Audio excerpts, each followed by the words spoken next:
Hello. Standard 9। The motion of the moon, यहाँ से बाकी था हमारा, around the earth is due to the centripetal force. मतलब मून जो अर्थ के अराउंड में घूमता है वो सेंट्रीपिटल फोर्स की वजह से घूमता है। राइट। तो अर्थ सेंटर में होता है और उसके आजू बाजू में मून घूमता है। राइट। तो दोनों एक दूसरे को जकड़ के रखते हैं, इसलिए उसको हम सेंट्रीपिटल फोर्स बोलते हैं। The centripetal force is provided by the force of attraction. तो सेंट्रीपिटल फोर्स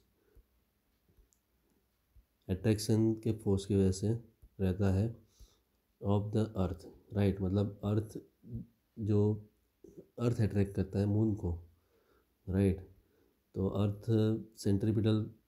अर्थ के सेंट्रीपिटल फोर्स की वजह से वो फोर्स रहता है। If there were no such force the moon would pursue a uniform straight line motion. अगर ऐसा कोई फोर्स नहीं होता तो मून स्ट्रेट लाइन में यूनिफॉर्म स्ट्रेट लाइन मोशन में वो गति करता। बराबर, मतलब वो स्ट्रेट लाइन में चला जाता, अर्थ के आसपास घूमता नहीं।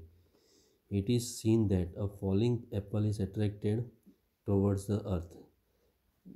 राइट। तो अर्थ मतलब जो एप्पल है पेड़ पर से गिरेगा तो वो अर्थ की तरफ आएगा। ओके। तो अर्थ ने एप्पल को अट्रैक्ट किया। Does the apple attract the earth? क्या है, एप्पल अर्थ को अट्रैक्ट करता है? If so we do not see the earth moving towards an apple. अगर ऐसा होता तो अर्थ एप्पल के आसपास नहीं घूमता फिर। राइट। अर्थ एप्पल की तरफ घूमता नहीं। Right. If so we do not see the earth moving towards an apple. Right. Earth जो है वो एप्पल के आसपास नहीं घूमता। Why? According to the third law of motion. तो थर्ड लॉ ऑफ मोशन क्या बोलता है? The apple does not attract the earth. Apple जो है वो अर्थ को अट्रैक्ट नहीं करता। But according to the second law of motion for a given force.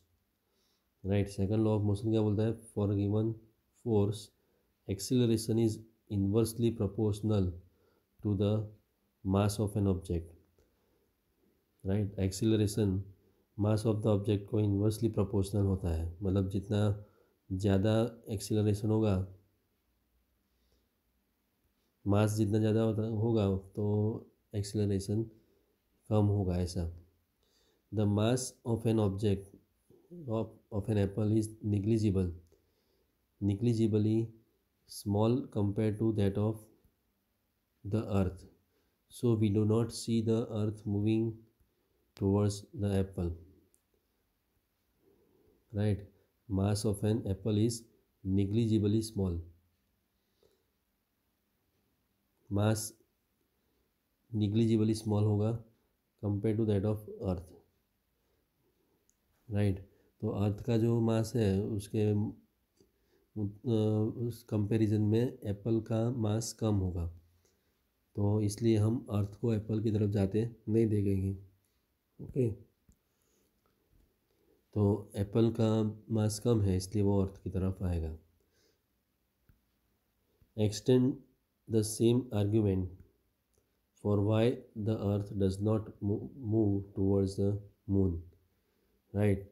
तो इसी की वजह से इसको हम अर्थ और मून के भी में भी अप्लाई कर सकते हैं कि जो मून है उसका मास कम है इसलिए वो, और अर्थ का मास ज़्यादा है इसलिए मून अर्थ के आसपास घूमेगा, अर्थ मून के आसपास नहीं घूमेगा। Okay. In our solar system all the planets go around the sun. अपने सोलर सिस्टम में सारे प्लैनेट्स जो हैं वो सन के आसपास में घूमते हैं क्योंकि सन का मास ज़्यादा है, बाकी सब प्लैनेट्स का मास कम है। By arguing the same way we can say that there exist a force between the sun and the planets. Right. तो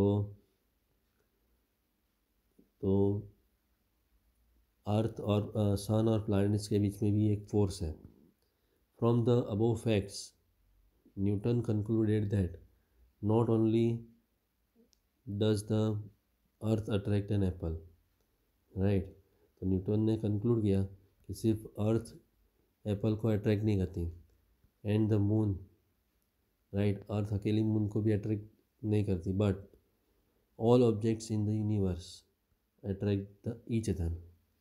ओके, यूनिवर्स के अंदर जितने भी ऑब्जेक्ट हैं सारे एक दूसरे को अट्रैक्ट करते हैं। This force of attraction between objects is called the gravitational force, right. तो ऑब्जेक्ट्स के बीच में जो भी फोर्स ऑफ अट्रैक्शन है उसको हम बोलते हैं ग्रेविटेशनल फोर्स, राइट। तो ऑब्जेक्ट्स के बीच में जो फोर्स ऑफ अट्रैक्शन है उसको क्या बोलते हैं हम? Gravitational force. What is gravitational force? It is the force of attraction between objects. Okay, force of attraction between objects is called gravitational force. तो यहाँ से हम नेक्स्ट टाइम करेंगे।